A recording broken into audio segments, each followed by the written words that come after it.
What's cracking, guys? Bruce Matson, your host of the show, Metric Scout Fantasy Football. We've had some preseason games happen this weekend and some young players pop off. One player we're going to talk about today is Damien Pierce, running back for the Houston Texans. And this guy looked good in his debut, and a lot of people were talking him up.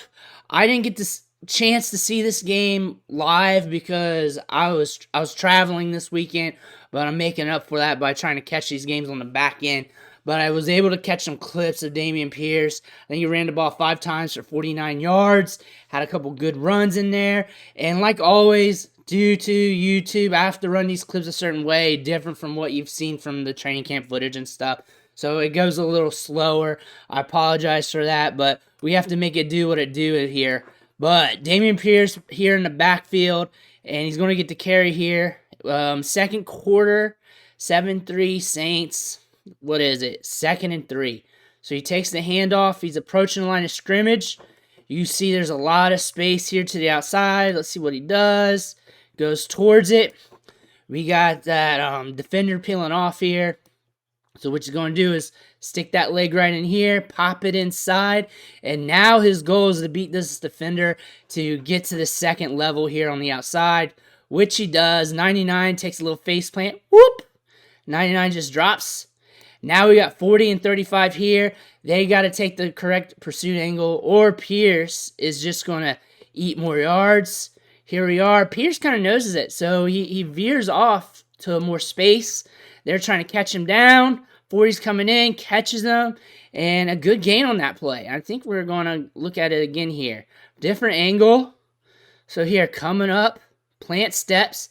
So again, approach to the line of scrimmage like he's coming straight into the pile. Look at the line, create the holes here. So he looks up this, eyes forward, plant step, and he's going to take it to the outside. So he's really not, he's trying his hardest to tell where he's not going.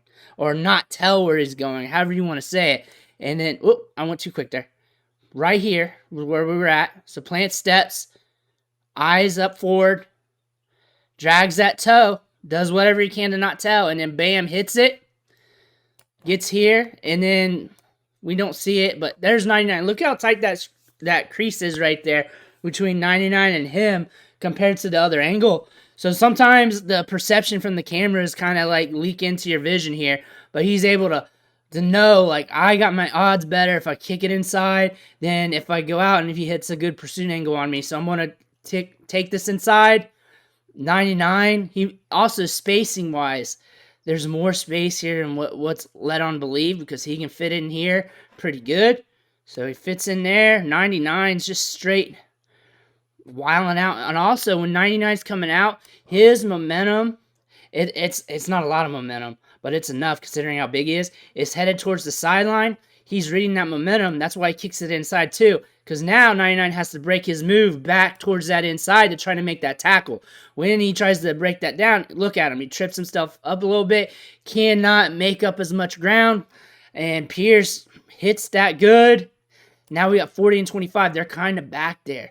Notice on the other angle, they looked a little closer. They're kind of back there. They need to take a better pursuit angle, probably a little bit more out that way to be able to get to him a little quicker. But they're doing the best they can. They're pumping them arms like Moses off the office, just pumping it down. Catches him right here in the backfield, and that's all she wrote on the play. Next play here. We're coming up to Damien Pierce. Look at that. Look at that stallion there. Backfield.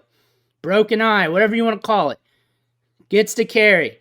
It's zoomed out a little bit, but if you look at the flow of the offensive line, they're building that seal towards that edge. He's following that up. He's following his blocker there. That's right in front of him.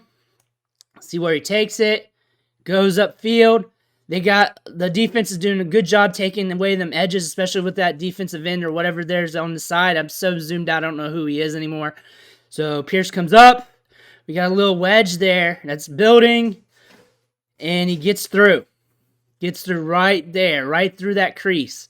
We don't get a good view of the crease, but you can tell the line shifting, getting their hats, getting their leverage. He's reading that. He's following his blockers. Right when he sees it, he hits it. He hits it instantly, which is good. Good fundamentals. Gets shoestringed up here in the back, right back here. Ends the play. But you can't take the little things for granted either. Reading what's in front of them, reading the hole in front of them, reading the leverage of the offensive line. You can't take that for granted. Not every play is going to be for a 99-yard touchdown run. Those little things count. They count for over the long haul. Just being able to read the flow, read the defense during the approach to the line of scrimmage. This next play, gets the ball. Approach to the line of scrimmage. Where's the line going? Where's he going? He's going over here. It looks like they're creating the hole here, trying to get that seal. Looks like things are getting a little tough over here. Still finds a little bit of wedge. Looks like guy's peeling off 54 right here. Gets a little hands on him, but he gets by. Lowers the shoulder here. Look how low he gets. Look at that bend. Very low point of contact. Is able to push the pile a little bit. Get a little bit of extra yardage. A little extra centimeters, whatever. But getting low like this. Quick. Boom. Sees it. Boom. Gets low. Bam. Able to hit that hard. On to the next play here. I formation. We're in the second quarter still. 10-7 Texans. See what happens here. Gets the ball. 40. His block's going this way. We don't have too much being seen here. Right here, we're seeing a hole open up here inside that DE, or he could bounce it out. Really depends on how he wants to work that leverage off 76. Looks like he's going to be cutting it in, though, maybe. Bam. Sees that. He's cutting it in. What was that? 68, 58. Blown by the block. 64's helping on the D-line. 58's coming in for the blitz. He tries to peel off to get the block. He's trying to ride him out. 58's got a good angle on it, though. Comes in behind. Trips him up. Slows down Pierce a little bit. Pierce coming in. Sees the hole. Sees where he can cut it up. You don't want to bounce it off of 76 here because he could peel off. You want to follow that leverage. When you look at the leverage, you want to look at the back of the defensive line here. So his leverage has got the seal like walled off here. So you want to go forward with that. You could bounce it out if you think you got the burst of speed. And if that lineman's got a good block, good hook on that guy, that you feel like you can really jet past there. But when you got this, you want to take what you get. You want to take what's given to you. Follow your leverage. One thing you probably didn't see was 58, but you're counting on your guys to peel off, get those blocks, and hits that up right here. Gets slowed up on 54, peels off his block as well, or what's going on with 54? No block. Just got around. Comes up, gets the Pierce, ends the play. Not bad by Pierce. Let's go back. Gets the handoff, works his way towards the line of scrimmage, following the hats, following the leverage, just doing how the play is designed, hitting it up. Tripped up here at the line because that guy blitzed and got through. Slowed him down a little bit, keeps it trucking. Keeps his balance, keeps moving forward, which is good, and finishes the run. He runs hard, he runs tough, has good lateral agility as well. I'm going to scroll forward just so you two don't slap my hand real quick. Next play, single back formation. We got trips here at the bottom. 10-7 Texans, second quarter, 2nd and 3, short yardage situation. So here he gets the ball. We're going outside here. So again, look at the leverage of the line. And he's going to decide to take this out. Also, you got to cut back inside, but it's closed up. We got 55 here, and it would be too insane to try to cut back the other way. So he's going to decide to take it out. We got a lot of trash here in the middle. That makes sense to me from a cognitive standpoint. So he hits that on the outside. We got, I don't know, what's that number, 68, trying to peel off. Watch 68 here. I can see why you make that decision. Like, if I can't beat 68, I can't be in the league. I can't beat him. But I'm going to beat him here. I'm going to get to the outside. Now I got to make some magic happen. So 35's coming in. Let's see what happens here. 35's getting low.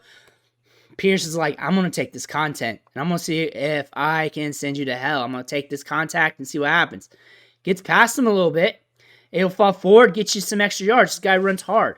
Damien Pierce is a hard runner. Good vision, at least from this short sample of plays. Good feel of momentum around him. Good balance, good contact balance. Good wiggle. Falls forward. And bam. So, Damien Pierce, talk of the town here. After his first preseason game, had some good runs, looked good, looked fluid, good contact balance. Fantasy football-wise, redraft. What I want to say about him is he's a mid to late round speculative asset, I think. I think he's a guy you put on chips, see what happens. Just at that point of the draft, and really depends on where you're at and how much his value is going to increase from yesterday or the other day from this game, because a lot of people were talking him up. I think he's going to go up picks, rounds. I think he's going to become expensive. I think if you got him earlier in the draft season, you might be better off. I was in a draft actually Saturday, and he was dirt cheap, but the league, the format, the rules were a little different. Some of the running backs were falling due to that, but he was dirt cheap. And I imagine if we did that draft again today, I imagine he would have been drafted a round or two, maybe even earlier than that. So I expect his price point to go up in drafts, and then from there, you want to just pick your poison. I feel like he's got some goods in his game. The vision, the point of contact, balance, his power, finishing his runs, good lateral movement. I want to see him break off some long runs. I want to see a little bit more. Again, this is a sample size of 5 carries, so I want to see a larger sample size. I feel like volume is going to be very indicative to his potential. If he can get volume, he'll at least be somewhat fantasy relevant, fantasy productive. We're hoping for volume, and playing well in preseason, playing well early in the season will get you volume, especially with a team that's ambiguous in the backfield like this. He should be able to take the bull by the horns if he's all that in the bag of chips like what we've been talking him up to be, especially on Twitter. But let me know what you think about his performance in the comments. What do you think about him in fantasy? Dynasty, I've talked about him. He's one of those guys in rookie drafts, latter part of drafts. You're just putting chips in once your favorite players are gone. You're just throwing chips down. His value is slowly increasing, so you want to play that.